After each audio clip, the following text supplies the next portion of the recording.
कपाळावर बुक्का लावलाय, तो पुसून टाका. तिरुपतीच्या देवळात विद्वान ब्राह्मण श्री नाथशास्त्री नित्यनेमाने रोज विष्णू सहस्त्रनामाचं पठण करीत बसत असत. शास्त्री बुवा अत्यंत गरीब होते. घरात 18 विश्व दारिद्र्य नांदत होतं. मुलांच्या अंगावरचे कपडे फाटलेले असत. शास्त्री बुवांची पतिव्रता पत्नी ठिकठिकाणी विरलेल्या फाटलेल्या लुगड्याला गाठी मारून नेसायची. रोजचं दारिद्र्य ते कसं बसं सहन करायची. पण सणवार आले, दिवाळी आली की दारिद्र्याचे हे काटे त्यांना अधिकच रक्तबंबाळ करू लागायची. आसपास शेजारी पाजारी दिवाळीची रोषणाई व्हायची. घराघरातली बायका मुलं कोऱ्या कपड्यात वावरायची.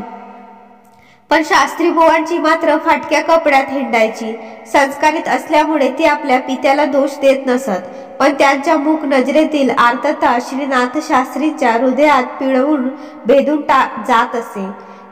त्यांची पत्नीही त्यांना एका शब्दानं कधी बोलत नसे. पण आपल्या देहावर असलेल्या लुगड्यांच्या गाठीकडे ती अतिव दयनीयतेने पाहत असे. त्यावेळीही शास्त्री बुवांना अत्यंत अपराध्यासारखं होई. आजच्या दिवसही सणाचा दिवाळीचा होता. घरातल्या दारिद्र्याच्या दर्शनाला कंटाळून पहाटेपासूनच श्रीनाथ शास्त्री तिरुपतीच्या मूर्तीसमोर बसून विष्णू सहस्त्रनामाचं एक एक नाम वाचत होते. वाचता वाचता हळूहळू त्यांचा कंठ दाटून आला. तिन्ही सांज व्हायला आली तरी पुढ्यातल्या पाटावर फक्त 2-3 मूठ तांदूळ जमा झाले होते. मुलं सकाळपासून उपाशी होती आणि रात्रीच्या जेवणासाठी हे जमलेले तांदूळ कुणाच्याही दाती ओठी लागण्यासारखे मुळीच नव्हते. शास्त्री बुवांच्या मनात विचार आला, इतकी वर्ष आपण उपाशी पोटी सुद्धा परमेश्वराचा नामस्मरणात कधी ना खंड पडू दिला ना कधीही आपलं चित्त विचलित होऊ दिलं. पण आज अस्वस्थ का वाटतंय? परमेश्वर दयाळू असतं असं म्हणतात, मग त्याला आपली परिस्थिती का कळू नये? आपल्यावर दया दाखवावी असं का वाटू नये? की परमेश्वर दयाळू आहे ही अफवाच आहे. होय, तसंच असलं पाहिजे. तसं नसतं तर अनेक वर्ष आपणास एवढे हलाखीचे दिवस पाहावे लागले नसते. विचार करता करता शास्त्री बुवांचे डोळे भरून आले. पुढ्यातल्या पोथीवर अश्रूचे थेंब टपटप पडत होते. त्यातला एक अश्रू पोथीतील एका शब्दावर नेमका पडला.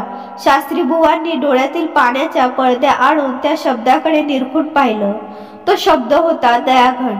त्या शब्दाकडे बघून श्रीनाथ शास्त्री उपहासाने हसले. जवळच एक कोळशाचा तुकडा पडला होता. तो त्यांनी उचलला आणि त्या दयाघन शब्दावर फुली मारली. त्याच वेळी श्रीनाथ शास्त्रीच्या घरी कोणती घटना घडत होती याची त्यांना सुतरामही कल्पना नव्हती.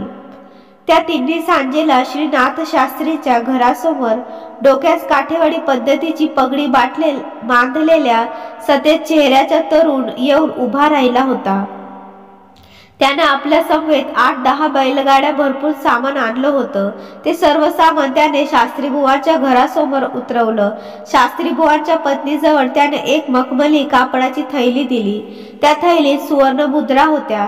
निघताना त्या तरुणानं शास्त्री बुवांच्या पत्नीजवळ कसला असा निरोप दिला. श्रीनाथ शास्त्री अजून तिरुपतीच्या देवळातच बसलेले होते. अश्रूंनी पुढ्यातील पोथी भिजत होती.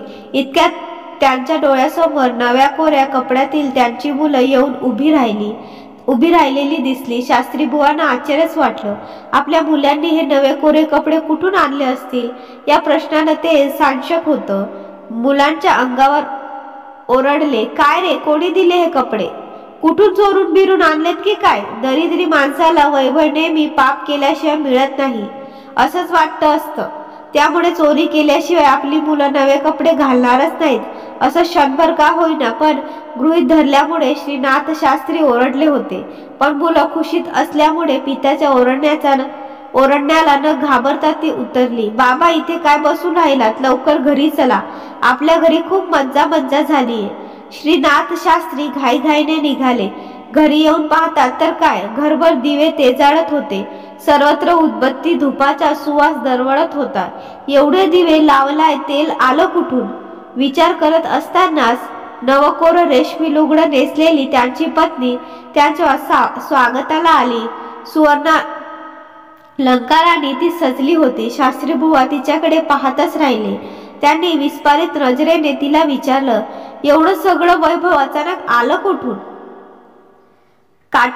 काठेवाडहून बाराबंदी घातलेला एक व्यापारी आला होता. त्याने आपल्या घराचा पत्ता विचारला आणि आपल्या बरोबर आणलेले हे सगळं सामान तो ठेवून गेला. जाताना तुम्हाला एक निरोप देऊन गेलाय. शास्त्री बुवांच्या पत्नीचे ते घडलं ते सांगितलं. काय निरोप दिलाय? नाथ शास्त्रींनी अत्यंत उत्कटतेने विचारलं. त्याने निरोप दिलाय की शास्त्री बुवांना म्हणावं, पोथी वाचता वाचता कोळशानं माझ्या कपाळावर त्यांनी जो बुक्का लावलाय तो पुसून टाका. कुणाला बुक्का लावलाय तुम्ही? पत्नीने गोंधळून विचारलं. क्षणार्धात श्री नाथशास्त्री सद्गतीत झाले. पत्नीच्या प्रश्नाचं उत्तर न देता कमालीच्या घाईघाईने ते देवळात परत आले. त्यांनी पाटावरची पोथी उचलून घट्ट हृदयाशी धरली, हळूवार उघडली आणि पानावरच्या दयाघन या शब्दावर मारलेली कोळशाची फुली त्यांनी अलगद पुसून टाकली. पुढच्या क्षणी पोथी हृदयाशी कवटाळलेल्या श्रीनाथशास्त्रींची पावलं घरच्या दिशेने सावकाश पडू लागली. श्रद्धा असली म्हणजे जगात कोणतीही गोष्ट अशक्य नसते. धन्यवाद.